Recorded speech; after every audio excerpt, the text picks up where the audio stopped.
যখনই জীবাণু কিংবা ক্ষতিকারক বস্তু শ্বাসনালীতে আটকে পড়ে তখন কাশির মাধ্যমে সেই বস্তুগুলিকে বাইরে বের করার চেষ্টা করে শরীর। তবে কাশির সমস্যা স্বল্প সময়ের জন্য থাকলেও ভয়ের কোনো বিষয় নেই। তবে সেই কাশি যদি দীর্ঘমেয়াদী সময় পর্যন্ত থেকে যায় তবে সেক্ষেত্রে কাশিকে নিয়ে দুশ্চিন্তা করার বিষয় রয়েছে। সেক্ষেত্রে দ্রুত কোনো অভিজ্ঞ চিকিৎসকের পরামর্শ মেনে সঠিক ওষুধ গ্রহণ করতে হবে, তাহলেই সেই সমস্যা থেকে দ্রুত মুক্তি পাওয়া সম্ভব। আসুন জেনে নেওয়া যাক কোচবিহারের এক অভিজ্ঞ চিকিৎসক কাশির বিষয়ে কী জানাচ্ছেন। এটাকে বলা হচ্ছে, যেটা তুমি বললে দীর্ঘস্থায়ী কাশি। দীর্ঘস্থায়ী কাশি আমরা সেটাকেই বলবো কাপকে, যেটা ধরো 8 সপ্তাহ, মানে ধরো কেশেই চলছে 8 সপ্তাহ, প্রায় ধরলাম 2 মাস ধরে কাশি কমছে না।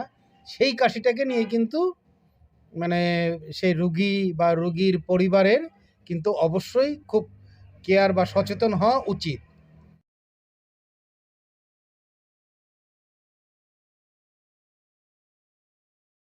এটা হলো অ্যাসিড রিফ্লাক্স, মানে পেটের একটা সমস্যার জন্য এই কাশিটা দীর্ঘস্থায়ী হয়ে যেতে পারে। তো সেটা ওই ডাক্তার না দেখালে পরে, ওই কোয়াকদের কাছে গেলে পরে ওই কাশির সিরাপ খেলাম কমবে না, বা আমাদের হোমিওর কাছে এসে ওই সিরাপ নিয়ে খাবে, কমবে না। যদি সেটা ওই পেটের অ্যাসিড রিফ্লাক্সের জন্য গ্যাস্ট্রো ইসোফেগাল অ্যাসিড রিফ্লাক্স যেটা হচ্ছে, সেটা যদি হয় তাহলে আমাকে সেই ট্রিটমেন্টটাই করতে হবে।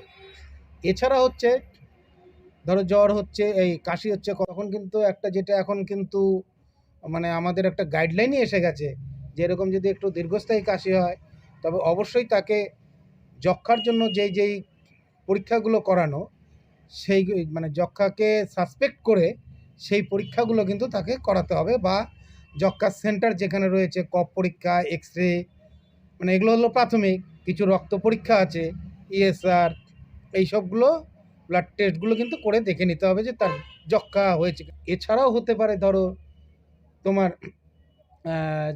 কোনো ইনফেকশান, বা যেটা কোভিডের জন্য এরকম হচ্ছিল, যে কোভিড হয়েছিল তারপরেও তার কাশিটা ওরকম থেকে যাচ্ছে, ফুসফুসে বা লাংসে কোনো প্রবলেম, যে ফাইব্রোসিস এরকম জাতীয় কিছু হয়েছে কি না। এছাড়া হলো অনেক সময়তে অ্যাজমা থেকেও একটা এরকম কাশিটা হতে পারে, অ্যালার্জিতে একটা থাকতে পারে। আরও কিছু হয়, যেমন ধরো তোমার হার্টের যদি সমস্যা হয়, লাস্ট যেটা বলতে হবে সেটা কিন্তু যেটা একটু বয়স্কদের ক্ষেত্রে কিন্তু এই দীর্ঘস্থায়ী কাশি, টিবি ছাড়াও আরেকটা যেটা হচ্ছে সেটা কিন্তু মারণ রোগ, সে ক্যান্সারের একটা কিন্তু প্রবণতা থেকে যাচ্ছে যদি এইভাবে কাশি চলতে থাকে। সেখান থেকেও কিন্তু এইভাবে ক্রনিক কাফ হতে পারে। তো সেটা একমাত্র অভিজ্ঞ ডাক্তারবাবুরাই বলতে পারবেন যে না, তার কি হয়েছে, এবং সেই রোগগুলো ধরার জন্য আমাকে ধাপে ধাপে বিভিন্ন পরীক্ষা নিরীক্ষাগুলো করতে হবে। তাই যদি কোনো কাশি দীর্ঘ সময় ধরে চলতে থাকে তবে সেক্ষেত্রে দ্রুত কোনো অভিজ্ঞ চিকিৎসকের পরামর্শ গ্রহণ করতে হবে এবং সঠিক পরামর্শ মেনে সঠিক ওষুধ গ্রহণ করতে হবে, তাহলেই মুক্তি পাওয়া সম্ভব।